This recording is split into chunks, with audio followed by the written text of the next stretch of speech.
everyone, once again welcome to my channel. So today we will be talking about Erickson's psychosocial development theory. So Erickson has given it 8 different stages of psychosocial development, according to which if there are certain task has been given, if the person is able to perform that task, the person will able to resolve that conflict on that particular age. So quickly we'll see about the different stages. So stages has been categorized into 8. So the first stage is the stage of infancy, where the age is 0 to 1 year of age. So here we have a basic conflict between trust versus mistrust. So the newborn or the baby who is infant, the baby has a basic conflict between trust versus mistrust. So the primary caregiver is a mother most of the time.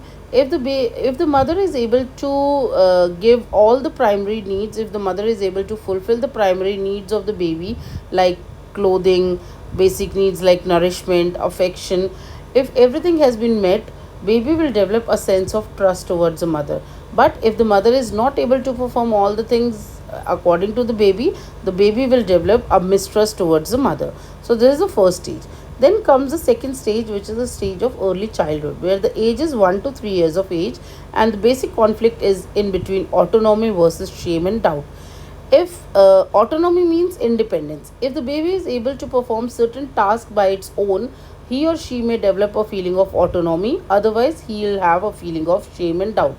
For example, this is the age where we taught about toilet training. So, if the baby is able to go for toilet by its own, able to do all the tasks alone, he or she may develop autonomy, and if she is not able to do that, he or she may have shame and doubt.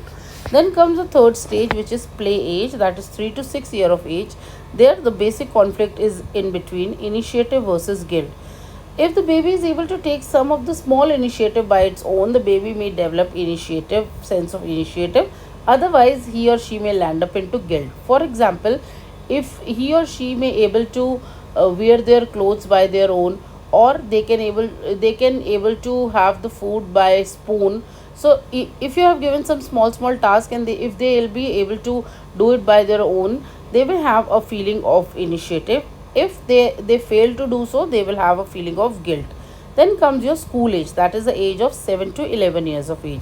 There comes the industry versus inferiority. So here they have a feeling of competency. If they are able to do the task with the help of uh, with the help of their own self, they'll develop a feeling of self confidence. Otherwise, they'll have a inferiority feeling. For example, if you tell them to go and buy something from the market, and you have given them some money, so if they will be able to do the calculation by their own, they'll be able to buy their things on their own, they will have the feeling of self confidence. But if there is some mistake, or by chance they'll not able to perform that well, they'll have a feeling of some inferiority in them for the whole lifetime. Then comes the next stage, that is known as stage of adolescence, that is 12 to 18 years of age. There they have a basic conflict between identity versus role confusion, because they are in a teenage. Sometimes they may be treated as a adult, sometimes they may be treated as a child. So always they have a feeling of identity versus role confusion, whether they are a children, whether they are a child, whether they are an adult. And sometimes they have a issue related to behavior, like how they are supposed to behave in a certain condition, whether like a young person or like a pediatric. So always they have this basic conflict of identity versus role confusion.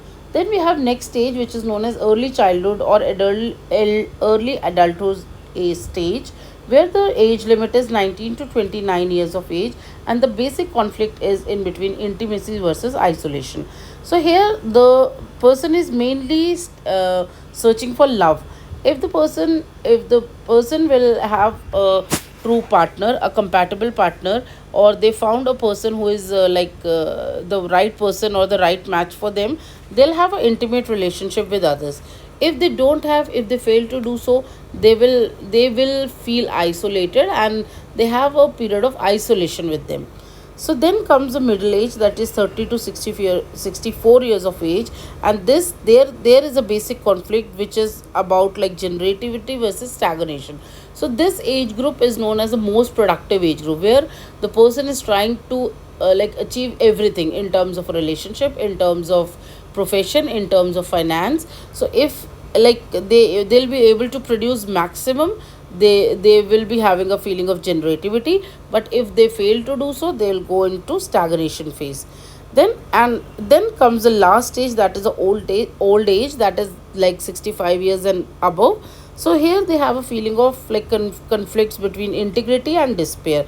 So mainly this is the age where they have a sense of sense and the feeling of contribution towards the society, towards other.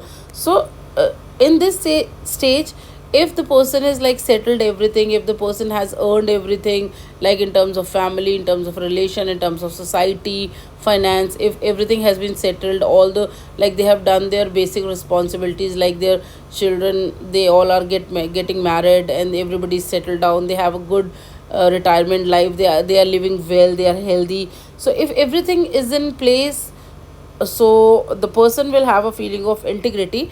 Otherwise, if some things are missing, or if the person, according to the person's plan, they have not able to execute it, so they'll have a feeling of despair. So they this is the mainly like Erikson theory tells about. So these, there are different 8 stages, and every stage has a basic conflict. So according to the conflict, person's personality is developed. So this is all about for this video. If you have any query or any doubt, you can just put it comment box. Thank you so much.